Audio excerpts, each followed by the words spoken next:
Hey there, Ryan Reynolds here. It's a new year, and you know what that means. No, not the diet. Resolutions.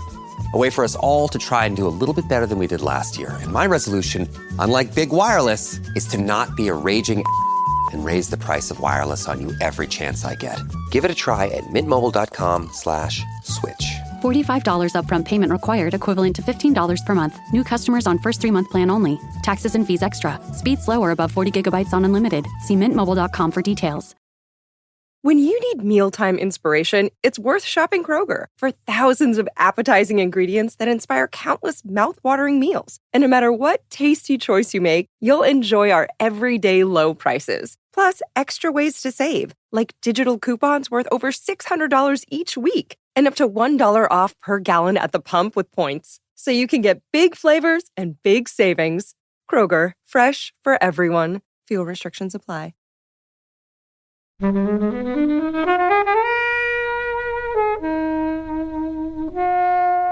think it's a lot more comparable to Dirty Dancing. You have a mentor figure that's teaching someone to pull off a big move in a lake, and it ends with a big show-stopping performance, which is something that kids could do.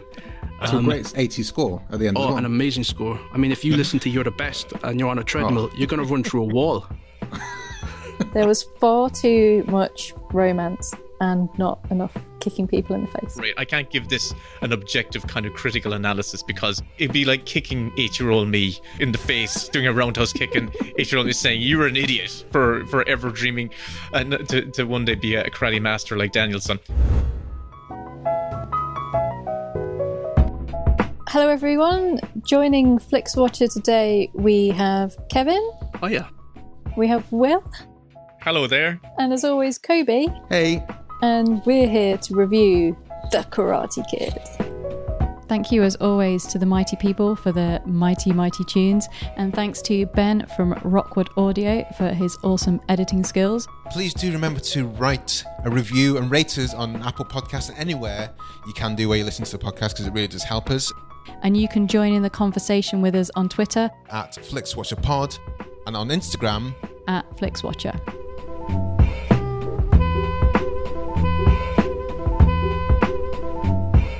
Hello film fans! Joining Flixwatcher today remotely we have Kevin and Will. If you could please say hello to our listeners and tell them a little bit more about who you are and what you do, please. My name is Kevin Lehane. I'm a screenwriter. I wrote a film called Grabbers that came out about 8 or 9 years ago, a monster movie, and I've adapted Neil Gaiman for TV. I did an anthology series based on his work, but I'm also a co-host on a podcast called Best Bits Podcast, which is all about film scenes, favourite film scenes. And Best Bits comes out on a Wednesday as well, which is, Hump Day. Great day. Great day to release a podcast. So one thing I should say, we're going to ask you a bit more about Best Bits in a second, but if you're listening to Flixwatcher on a Wednesday, just take a pause for a second.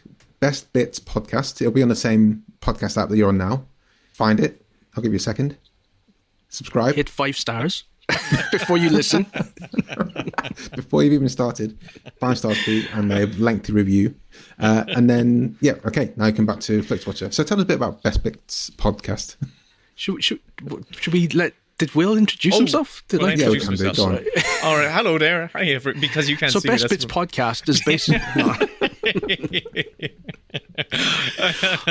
Yes, I'm your former co-host of the Best Bits podcast, Will Collins. I'm also a screenwriter.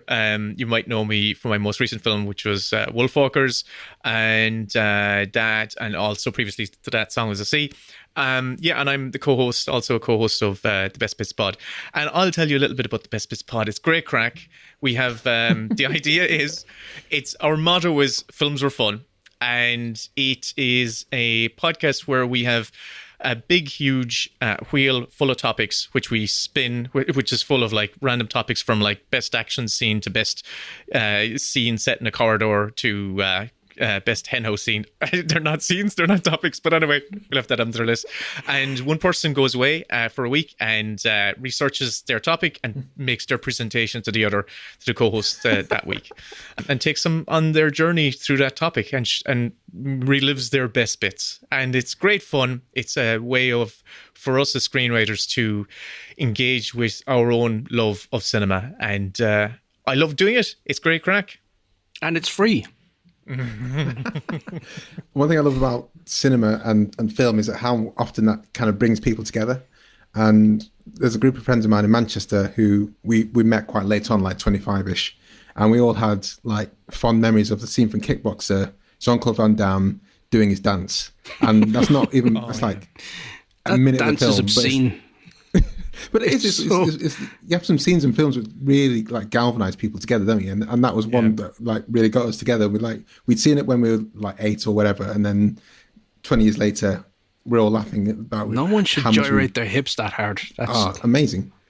You say best corridor scene. Well, isn't that Terminator 2? Surely best corridor scene. I mean, you said that. I was just thinking we need to edit that wheel because I don't remember that scene suggestion. Best scene in a corridor. I was thinking Inception. Yeah, Inception. That's it. That's the one. Straight away into Inception. But Terminator 2 is definitely up there. So, yeah, those are two also, right Alien, in there. Everything with Ripley going down different corridors, with a This flamethrower. should definitely be added to the wheel. Yeah, there we go. The wheel just keeps on growing and growing. It does. And it's huge. I've got to move it out. Yeah, is it a physical wheel or is it just a... It is, yeah. No, it's not. It's an app on our phone. We just spin it. It's so awkward because we have to ship it to each other between podcasts. And it must be so spoil the expensive. magic. Will, you mentioned Wolfwalkers and Song of the Sea, and obviously this is as we record inside of baseball. This is the day after the Oscars have announced, and Wolfwalkers has been nominated. Yes, and I've seen. I love everything that Cartoon Saloon does. I think it's beautiful and magnificent, and it's like alongside Pixar and like Studio Ghibli, it has its own kind of very distinctive style in the presentation and animation. Is that something do you write that into the story, or are you thinking about that as you? To a certain extent, when I suppose it was a kind of a serendipity how I got working with them. Literally, I started off in live action, and I still write in live action. I still think of stories in any medium. But I've always have loved the Studio Ghibli style and Studio Ghibli stuff. And by pure chance, when they were finishing their first feature film, The Secret of Kells, they were looking to start up work on the next feature. And this was before. Like they weren't really well known at all at that stage, and they reached out to me and said, "Listen, you were recommended to us. Would you like to come in and meet us?"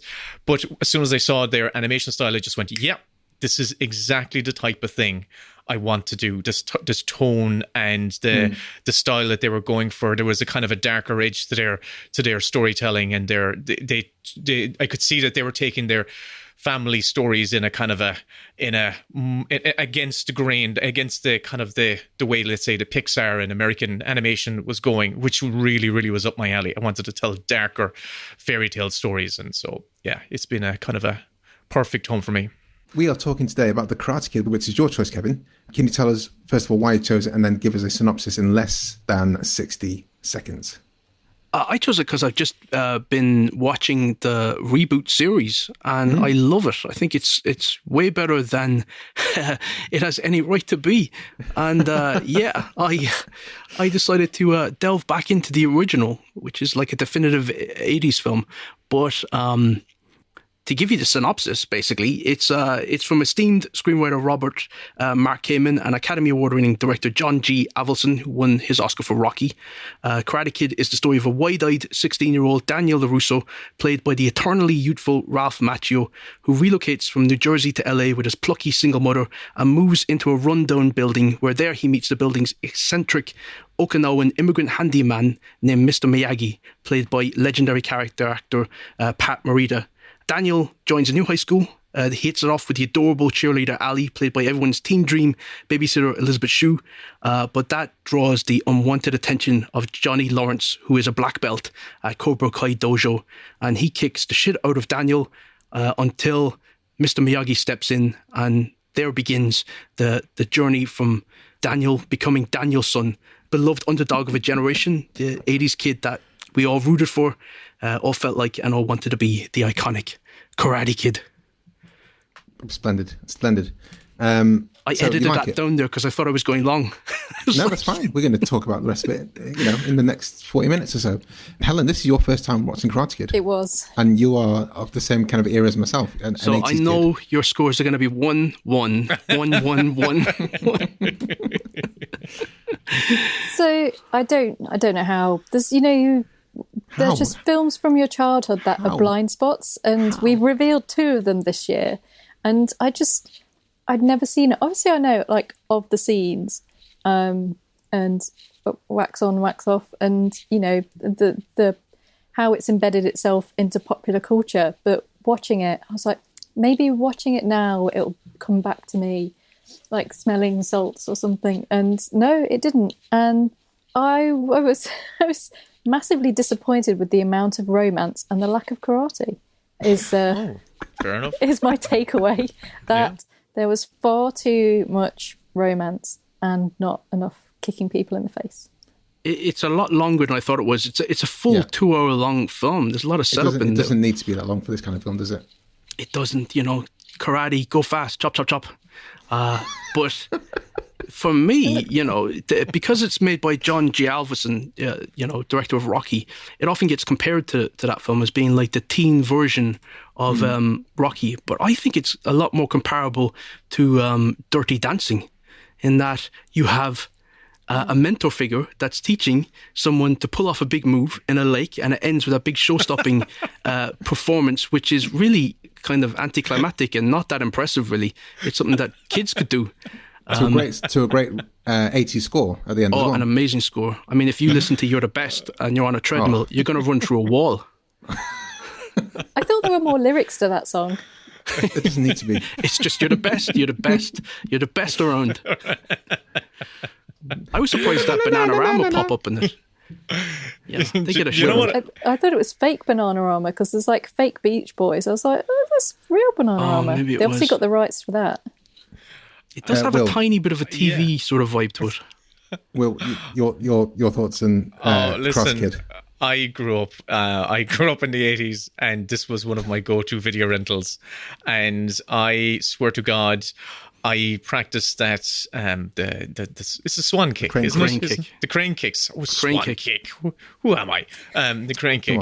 But you know what I love this. It's just everything about this is just pure nostalgia. So I can't really separate. I can't give this an objective kind of critical analysis, because it'd be like kicking 8-year-old me in the face, doing a roundhouse kick, and 8-year-old me saying you're an idiot for ever dreaming to one day be a karate master like Danielson. But the one thing I loved about this, rewatching it, was something that I think is desperately missing from contemporary films.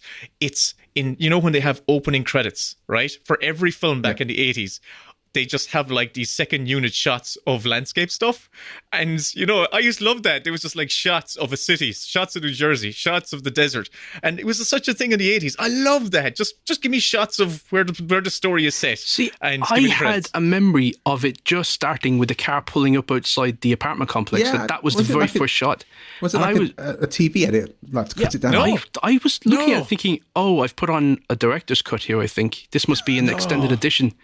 Because it always just started with him pulling up and I always remember those shots as a kid. Those shots just over the credits. Quite sitcom-y. It feels like, you're about to watch some 70s sitcom beginning. Who's the boss? Yeah.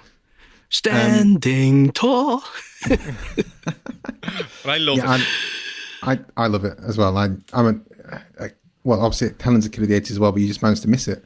The other film was Bugsy Malone that you missed as a kid, which is not something to watch. I've still not seen that. Oh, interesting. Doesn't that seems really weird and strange to me? As an adult, I can understand 100% watching that for the first time, thinking it's the weirdest film. But as a kid in the 80s, watching it for the first time, you're like, I want everything in this film, and can I have it now? Karate Kid, yes, love it. And it's such an amazing film for me as a kid. I did loads of martial arts as a kid. And you still love the film? And this is part I'm going to talk about. inspired me to do lots of martial arts. But when revisiting this film after becoming good and going to competitions, martial arts competitions, this film is absolute nonsense in terms of the karate. But it still doesn't. It just doesn't matter. The Cobra Kai series makes not one lick of sense in terms of how people fighting. But I think that's part of the charm of it. It's just it transcends that. It doesn't need to be good. Yeah. Daniel-san in Cobra Kai can't lift his leg up more than like a foot, but he's still Daniel-san, and it's fine. I'll tell you what, though, I was very impressed with Ralph Macchio's keepy-uppy skills in the Karate Kid. I was like, wait, hang on, you're an American. These are Americans. They shouldn't be able to do that. He could have been the soccer kid. Another thing I was impressed by was, sometimes when you go back and revisit these films from your childhood, all of a sudden, like, the creakiness, like, really becomes apparent. Like, also in the creakiness of the acting and performance. And the one that really stood up for me as being, for a kind of a relatively, co-starring role was Elizabeth Shue. Like, it's a thankless kind of role in a way, but I think she was really good. I just went, she was great back then. Talent was there, so I just thought she was impressive. I think they're all great in this. I mean, it's amazing to me that Ralph Macchio was able to convincingly play a 14-year-old. How old are they meant to be in this? Because 16, they look 17, about 25. going into senior school. They do not. My God, I was looking at Ralph Macchio thinking he's 13 if he's anything. Yeah, he's got no upper body. He was 22. He was 22. He was 22, was he? Yeah. Yeah, so he was 22, and I think she's the same age as well. So they were both pretty old. If you kind of looked at her face, you're like, I was like, I don't know how old I had these the total kids are meant to be. opposite reaction. I was like, they're children. They're so young. I thought he looked like a child, but I didn't think Elizabeth Shue. I thought she looked a bit older. But I guess she's probably done the best out of the Karate Kid cast, hasn't she? Most consistent. She probably with has. the film. Yeah. I mean, Ralph Macchio. It was one of the things about the Cobra Kai series is Johnny Lawrence and Ralph Macchio. The actor William who's Zabka, you mean? Yes, I always forget his name. He's fantastic, and he didn't do that much work coming off the Karate Kid. And I think that's a bit of a crime, really, because he's so good. I think the whole cast in this film are great. I mean, Pat Morita was nominated for an Oscar for it. So. Oh, really? Yeah. Holy shit. Best supporting actor. How much do you think comes down to the story and the direction? Do you think that's it's such a satisfying story arc, isn't it? It's like the surrogate dad that is healed by the mentor role. But for me, this film is just brimming with charm. It's just such a innocent, naive film that has got its heart in the right place. And it is a long film, but it spends a lot of time sort of giving you moments that are just the characters being kind. And, just kindness and characters that can make you laugh. I think you'll go to hell and back with those types of characters. And the relationship between Daniel and Mr. Miyagi, it's wonderful. It's so sort of warm and I remember that storyline, that scene as a kid, where you find out that Mr. Miyagi had a wife, and him and his wife and son died. It was during labour, and obviously as a kid, I didn't know what that was about, and I was like, "What's this sad scene?"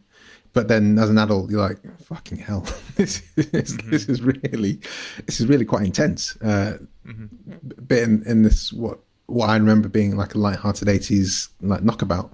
So I can see that that kind of nomination and that kind of weight to the storytelling. I even like just the relationship that he had with his mom.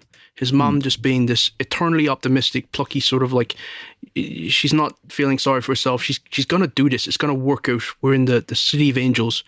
And just, taking her son on his date with Elizabeth Shue, there's just sort of like scenes that would have been cut from any other film. And maybe they should have been cut from this, but I just liked that relationship. I liked how everyone just had heart. That had me questioning, like, when I watched it this time as an adult, as a kid, I watched it from Danielson's perspective, that he was just been dragged along. But now I'm watching it from the mom's perspective. I'm like going, well, she's going to a job. Okay, she's got a job. What's the situation? I wanted to know more about what was going on and from her point of view. But I felt that I was so delighted I never got the answers. I felt that it felt I was creating my own kind of narrative to why she was going over there, and that kind of void kind of made it more, I suppose, I invested in her character and their kind of stake of the stakes of them going across the country to this new place, I felt really worried for the both of them.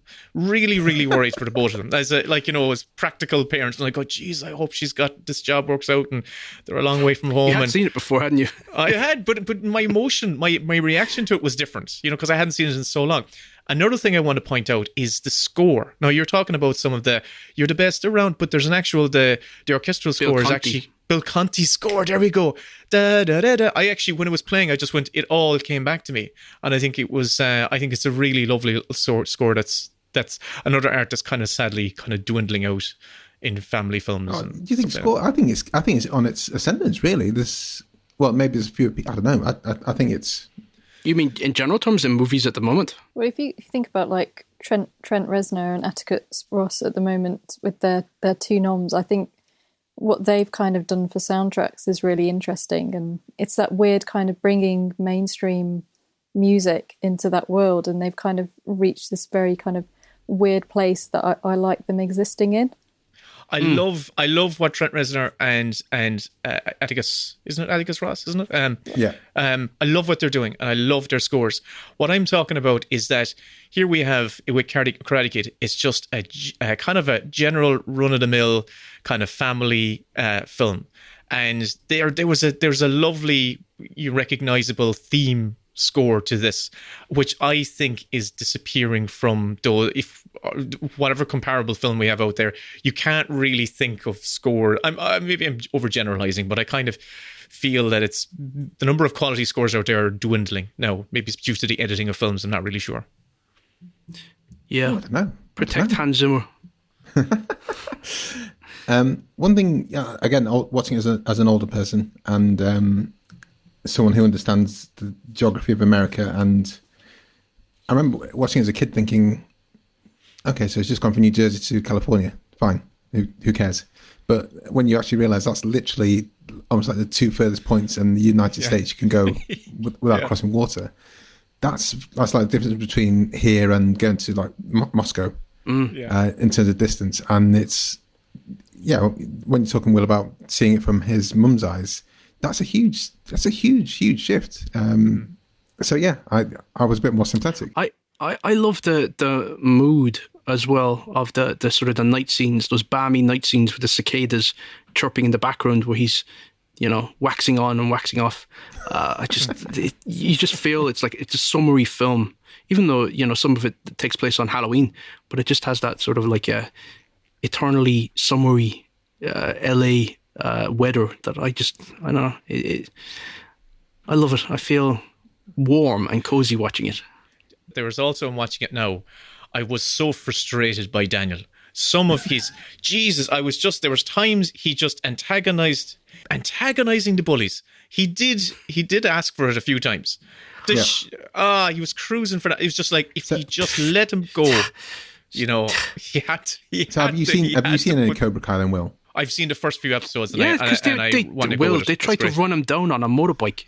All the more reason not to drench them when he's in the toilet. What would they do? I would have wrapped the hose around his neck and I would have tightened it. That's what I would have done. I had the opposite type. I just thought Daniel was such a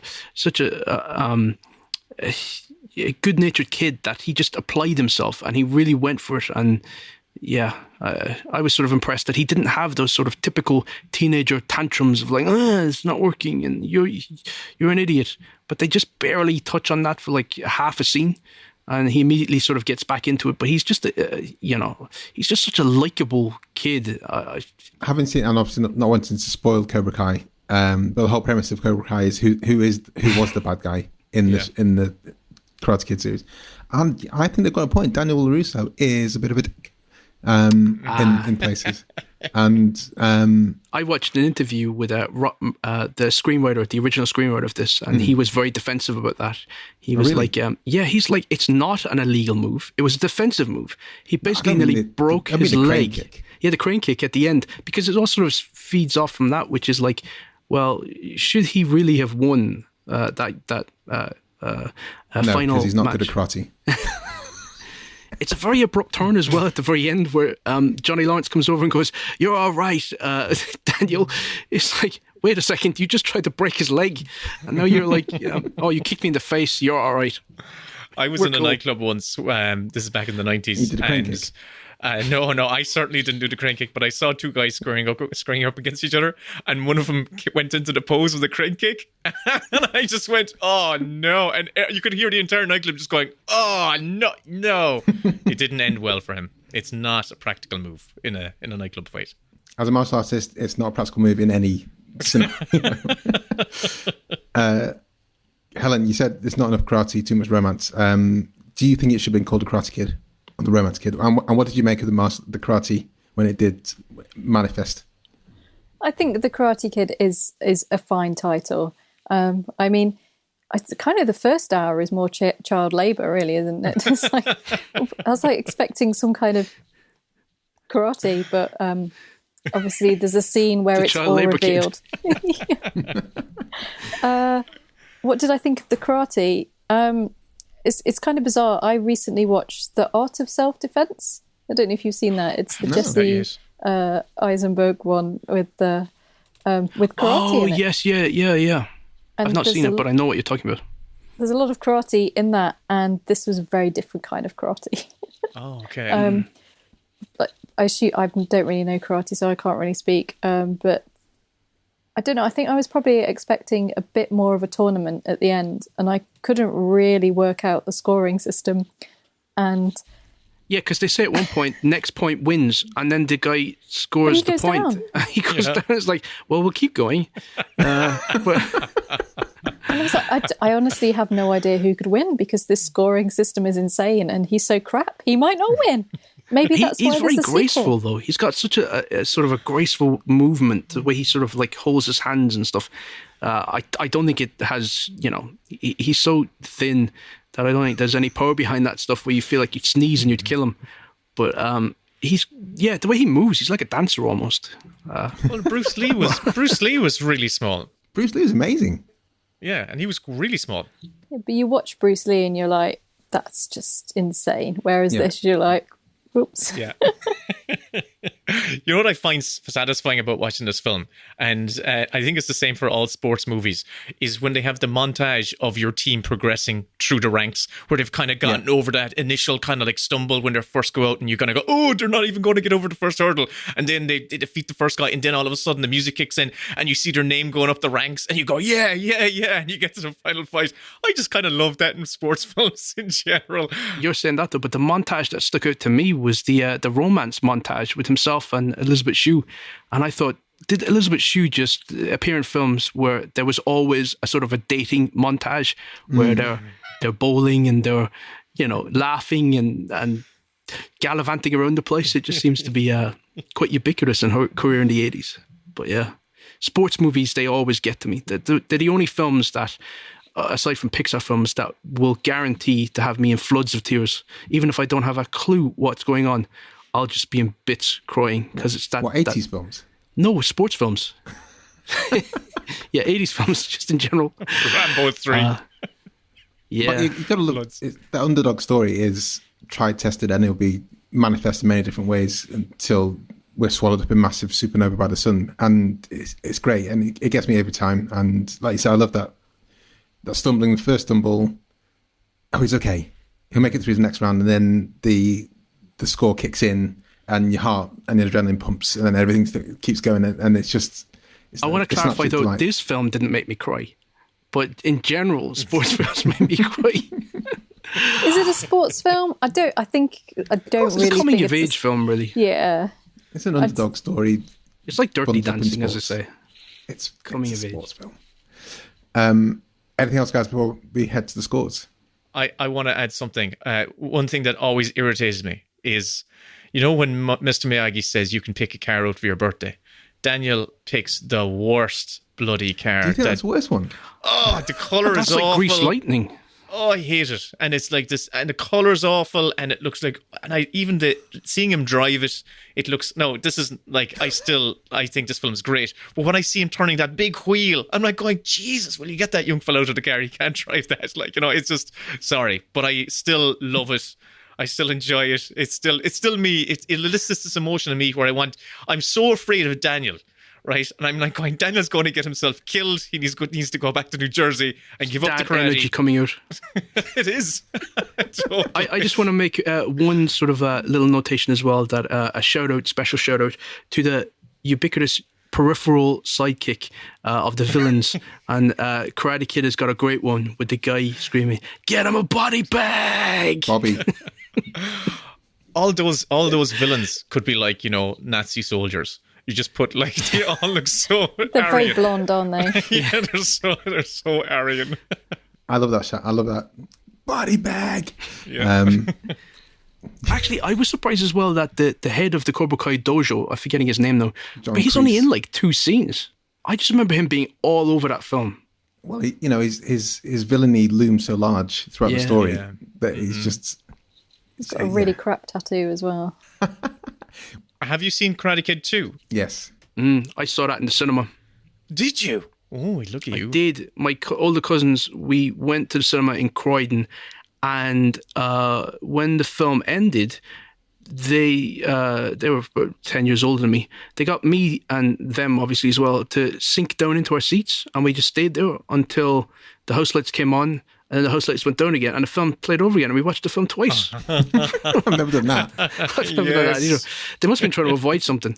But yeah, and I don't remember much more other than those little things that they, spin back and forth to make drums. that. Yeah, like the voo, I can't even say it. Vuvuzelas. Yes, like those things, the Japanese version of that thing. But like, it picks up right where, literally, like the next scene after the end of Karate Kid. I love it when films do that. I love It's it. great. It's fantastic. Let's get to scores.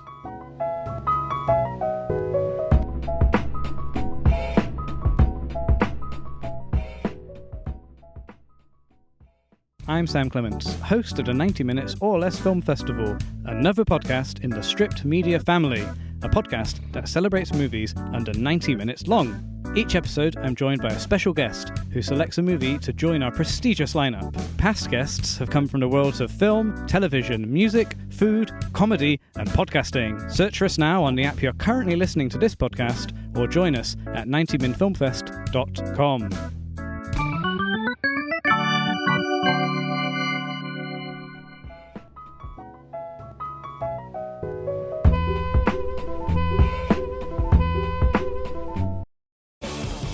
When it comes to towing, seeing is believing. That's why Chevy Truck's advanced camera technology offers up to 8 available cameras for 14 unique views, so you can focus on the view that really matters. Chevrolet, together let's drive. Learn more about Chevy Trucks at Chevy.com. Safety or driver assistance features are no substitute for the driver's responsibility to operate the vehicle in a safe manner. Read the vehicle owner's manual for important feature limitations and information. Welcome to the Flixwatcher scores, the spreadsheet of dreams. All of our scores are out of 5. You may have decimal places if you wish, and we'll start with you, please, Kevin, with your recommendability. So this is a difficult one because I think that this film will not work at all for younger generations. Even for fans of Cobra Kai, I think it'll be more of a curiosity for them. I think it really is one of the most heavy nostalgia films that it really works for a specific generation, my generation, basically. But trying to recommend this to others, I don't think it's going to go down that well with them. So as much as I love it, I'm going to say 2.5. Will. Kevin, I'm delighted to be able to counter what you just said, because I put this film on when my kids were in the room, 4 and 6, and they absolutely got totally invested. Yes, but they're 4 and 6, Will. I suppose if I put on Snow for a while, they would have got invested in that too. But my daughter, she was like going, "Those guys are bullies, aren't they, Dad?" And I was like going, "Yes, they are. And see that kid there? He's going to kick their ass." So I think this is one of those universal stories that anyone could sit down and watch, and it's classical, and it's, all the characters are warm, and all the bad guys are just really bad. And so I give it I think it's a 5. I'd recommend it to everyone. And it's nice cheese. I think it's good cheese. Helen. I mean, I don't really hang out with the age group that I think this is aimed at. So for me to recommend it, I would need to make some very young friends. and tell them that they should watch it, because I think everyone I know has seen this apart from me. I agree with you. It's basically, bullies are bad. If you work really hard at something, you can learn it and become good. And it's also like, it's quite a nice shout out to single mums, going, come on, single mums, you can do this. You don't need a dad, as long as you've got a friendly karate master living in your in your basement building. I mean, it is far too long for kids, and it's pretty cheesy. But the spirit of the Karate Kid and what it stands for, you can't really deny that. So I'm going to give it a 4. Oh, that's harder. Kevin has scored this the lowest. I'm going for a 5. Violence is the answer. That's the message of the film. So you're against the message. Fine. That's fine. It's a 5. Maybe 4.9. Take it down a notch for people who take against violence. Yeah, love it. Love it to bits. Amazing. Kevin, repeat viewing score. Okay, I feel like I need to beef it up a little bit now, because I've probably gone in a little too harsh there. Repeat. So if you've seen it once, you will definitely watch it again. So I would say 5. It's some weird kind of defensive scoring, depending your own initial recommendability score. Will? Honestly, look, I watched this a couple of months ago, and I watched it again at the weekend. And I think, I'd watch it again next weekend. So I'm going to give it a 5. I love it. It's great. Helen? I mean, I'm probably the least likely person here to revisit it. But hey, if I went to a kid's party and they put it on the TV, I'd sit down and watch it, probably. I'm going to give it a 2. 5. I watched it twice this year already. And I watched Cobra Kai. Looking forward to Cobra Kai again. And then when Cobra Kai season 4 comes out, I'll probably watch this again. Do you like part 2, actually, just before you move on? Part 2's all right. Part 2's all right. It's a bit melodramatic-y. It has to be, part 2 has to amp up the stakes a bit, because it's the thing about Daniel-san, the start of part 2, he's like, Mr. Miyagi gets the opportunity to kill John Kreese. It's not really a spoiler because it's a setup for part 2. And he doesn't. And Daniel-san's like, why didn't you kill him? And you're like, no, it's coming back to me. What's the matter with you? Why are you asking? Did you want him to straight up kill another person for well, what he's purpose? Italian, Yeah. So what, if you can watch it, watch that part 2. That won't make the edit. If you watch part 2, at least watch the first few minutes, and that also plays into his character within the Cobra Kai TV series as to who is the bad guy. Because when I watched it again, with the hindsight of him, with the reminder that he was just like, why didn't you kill that guy? And he said it a few different times in a few different films. Why didn't you just kill him? You're like, that's Daniel. That's murder. Oh my God. Does someone die You've then? learned karate for 3 months. You've learned karate for 3 months, and now you want to straight out kill people. That's not good. That's my digression. It totally shows up. Can I interject as well? When Mr. Miyagi is returning in part 2, Mr. Miyagi is going back to Okinawa because his mother is dying. And Daniel-san shows up as Mr. Miyagi is going on the plane. Daniel-san shows up like with a ticket saying, Mr. Miyagi, I'm coming. I got my ticket. And Mr. Miyagi's going, this is very personal, intimate. Could you not come? And Daniel says, "No, Mr. Miyagi, you won't even know I'm there." It's like, "Mr. Miyagi, what's this?" Well, Daniel, just shut up. So yeah, he's very intrusive, kind of Daniel-san. He's intrusive. Suddenly got to drag around this kid who doesn't speak Japanese, asks about every your little girlfriend. single What's thing. What's he doing? Pain in the ass. He doesn't even know how to use that drum. Anyway, sorry, small screen score. Kevin. It's watchable no matter how you watch it. iPad, phone, laptop, TV, whatever. It's going to work for you. It's 4, I'll say, because protecting the sacredness of the cinema. I won't say 5. Will. I'll echo that. 4, I think the same. It's one of those films that will just work on a small screen and as well as it would on the big screen. So 4. Helen. To honour its life as a VHS, which probably pretty much most people saw it unless they were lucky enough to be the right age in 1984, as everyone has probably watched it and loved it on TV, so I'm going to give it a 5 for the small screen score. I'm going to give it 4.5. Yeah, I've only ever seen it on small screen, and I'd love to watch it at Prince Charles with other people of it. I think that'd be great fun.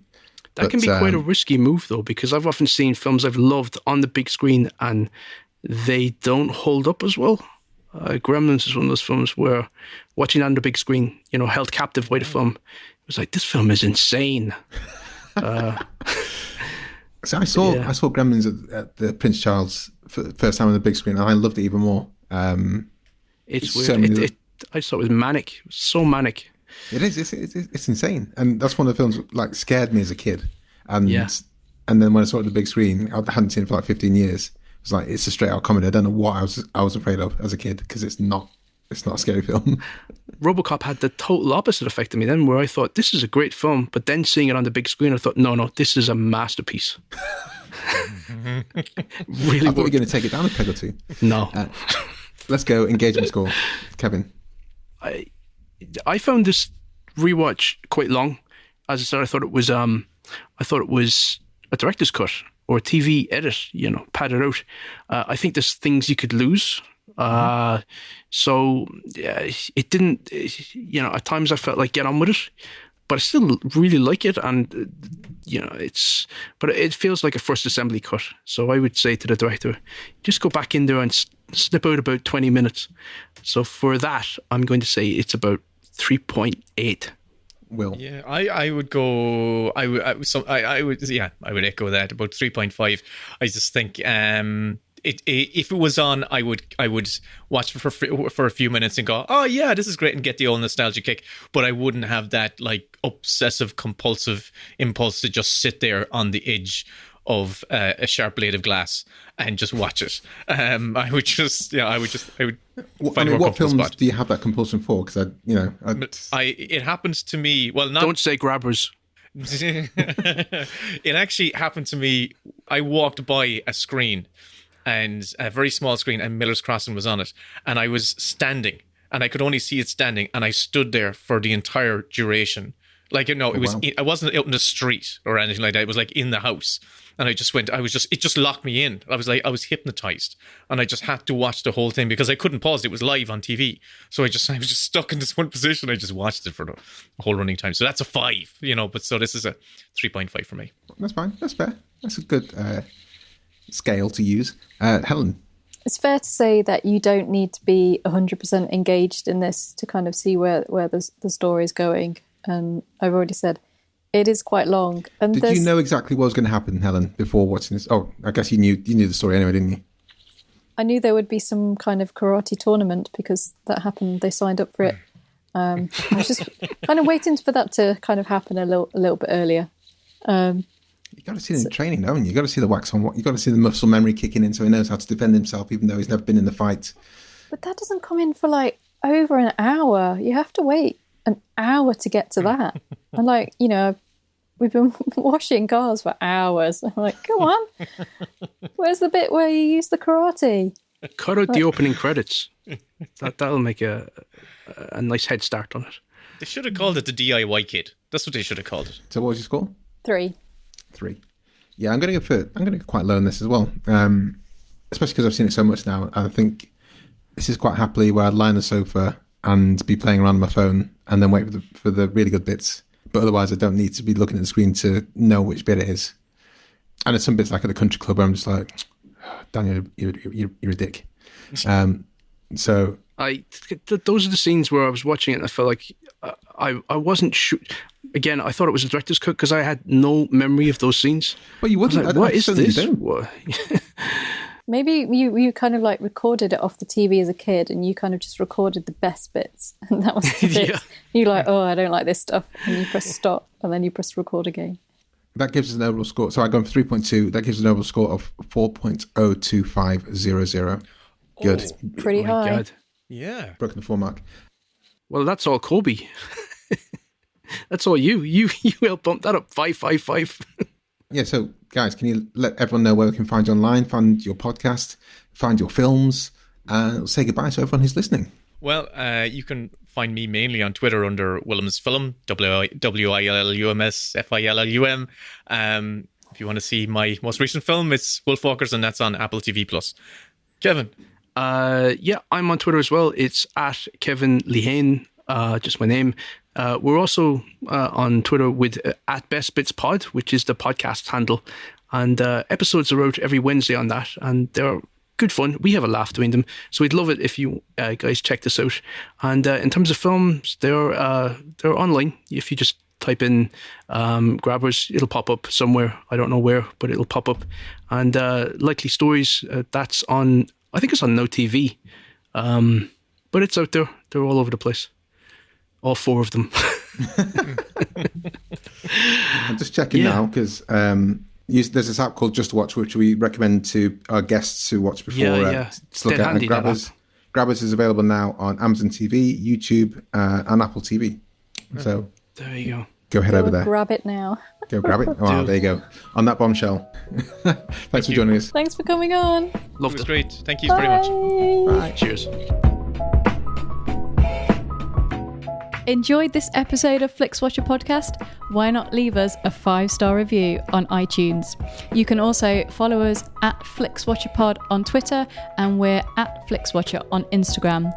Thanks as always to the mighty people for their mighty tunes, and Ben from Rockwood Audio for his awesome editing skills. If you're looking to get your podcast edited as sweet as this, get in touch with Ben, and that's Rockwood, ROKK Wood Audio. Tell them Flixwatcher sent you.